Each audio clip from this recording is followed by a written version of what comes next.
नमस्ते हजुरहरूलाई हाम्रो चुलामा स्वागत छ।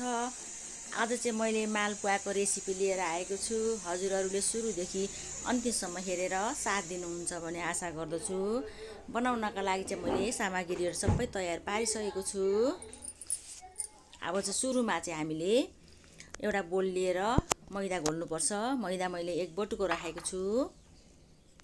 त्यस पछाडि सुजी चाहिँ आधी बटुको, मैदाको जस्ट आधी बटुको राखेको छु। अब चिनी चाहिँ आफूले कति खानुहुन्छ त्यो गुलियो स्वाद अनुसार मैले आधी बटुको भन्दा नि कम राखेको छु। यो चाहिँ सौफ हो, सानो चम्चाले 1 चम्चा। यो चाहिँ अलैँचीको धुलो हो, आधी चम्चा। यसले मिठो बास्ना दिन्छ। यो चाहिँ सोडा हो, खाने सोडा आधी चम्चा। अब मजाले मिक्स गर्नुपर्छ। सबैलाई मिसाउनु पर्छ पहिला चाहिँ सुक्खामै।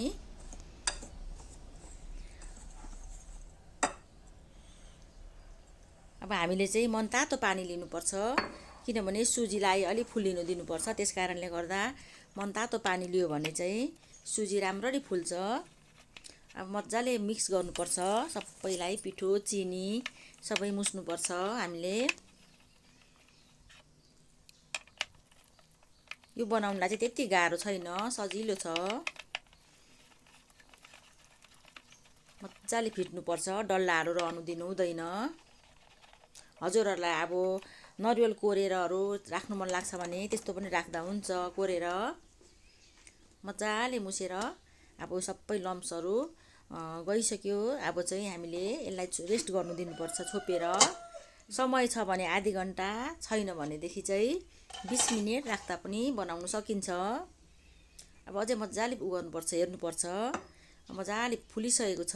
अब पानी राख्दैछु, अझै म पानी राख्दै फेरि फिट्नुपर्छ। धेरै बाक्कुलो पनि हुँदैन, धेरै पातलो पनि हुँदैन। त्यस कारण थोरै थोरै पानी राख्दै हामीले अड्कल्नुपर्छ कतिको बनाउँदा हुन्छ भनेर। कतिको पिठो राख्दा हाम्रो मालपुवा बन्छ। त्यस कारणले गर्दा हामीले पानी थोरै राख्दै नै बनाउनु पर्छ। तेल राखेँ मैले कराईमा, तेल चाहिँ अलि निकै नै राख्नु होला। अब मालपुवालाई डुब्ने गरी नै राख्नुपर्छ। अब सुरुमा म तेल तातिसकेको छ, विचारको लागि राख्दैछु। सुरुमा राख्दा चाहिँ यसरी मुनि बसेन भने चाहिँ यो भइसक्यो, तेल तातिसक्यो। त्यसकारण तेल सुरुमा चाहिँ हाई पार्नुपर्छ, हाई पारेर तताउनु पर्छ। तेल तातिसकेपछि मालपुवा राख्ने बेलामा चाहिँ मिडियम पारेर पकाउनु पर्छ। मैले सुरु पनि गरिसकेँ पकाउनलाई।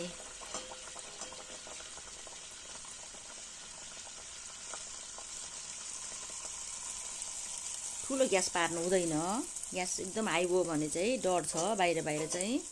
त्यस कारणले गर्दा मिडियम पारेरै पकाउनु पर्छ। ल हेर्नुहोस् त, मालपुवा फुलिसकेर कस्तो मजाले फुलिसकेको छ। अब अर्को पनि राख्दैछु म। ठुलो कराई छ भने चाहिँ 4टा पनि राख्दा हुन्छ, 3-4वटा। मैले चाहिँ सानो लिएको कारणले 2टा मात्रै राख्दैछु। अब हजुरहरूलाई कतिको मनपर्छ, ठुलो सानो आफ्नो साइज त्यसरी राख्नु सक्नुहुन्छ। मैले चाहिँ 2-2वटा राखेर पकाउँदैछु।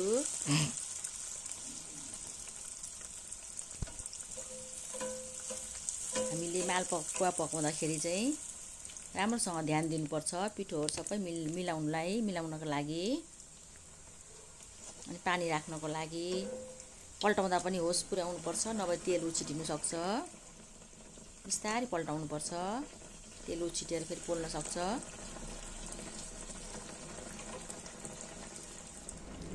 यो चाहिँ रातो रातो कलर बनाउनुपर्छ मालपुवालाई चाहिँ। यसरी मिडियम पारेर पकाउँदा चाहिँ मजाले पाक्छ। ल हेर्नुहोस् त, यी पाकिसकेको छ। अब म निकाल्दै पनि छु। यी हेर्नुहोस् कस्तो मजाले कलर पनि रातो रातो भइसकेको छ। मालपुवा चाहिँ हामीले अब सिठी नख, होलीमा, पूजाआजामा बनाइन्छ। यी हेर्नुहोस् त कस्तो राम्रो भइसकेको छ, पाकिसकेको छ। अब म हजुरहरूलाई फेरि अर्को पनि राखेर देखाउँदैछु। बिस्तारै डाडुले तेलमा राख्नुपर्छ, आफै फिजिँदै जान्छ। तेल राखिदिनुपर्छ माथिबाट, मजाले भकुन्डो जस्तै फुल्छ, पुरीहरू फुले जस्तै फुल्छ। मजाले आफूले फैलाउनै पर्दैन, थपक्क छोडिदिएपछि डाडुबाट खसाइदिएपछि मजाले फिजिन्छ आफै। हजुरहरूले पनि यसरी बनाएर खानुहोला, पल्टाउँदै पकाउनुपर्छ। यो चाहिँ चियासँग सब्जीसँग हजुरहरूलाई केसँग मनपर्छ बनाएर खानुहोला। यो अरू बेला नि बनाएर खाँदा हुन्छ, त्यति गाह्रो हुँदैन, मिठो हुन्छ। यो चाहिँ जाडो भएको बेला पनि बनाएर खाँदा हुन्छ। हेर्नुहोस् त पाकिसकेको छ अर्को पनि।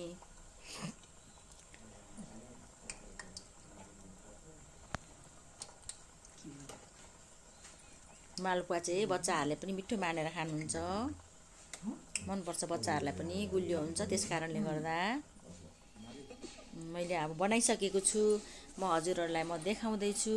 अब हजुरहरूलाई भिडियो कस्तो लाग्छ, भिडियो मन परेमा लाइक, कमेन्ट, सब्सक्राइब गरिदिनु होला।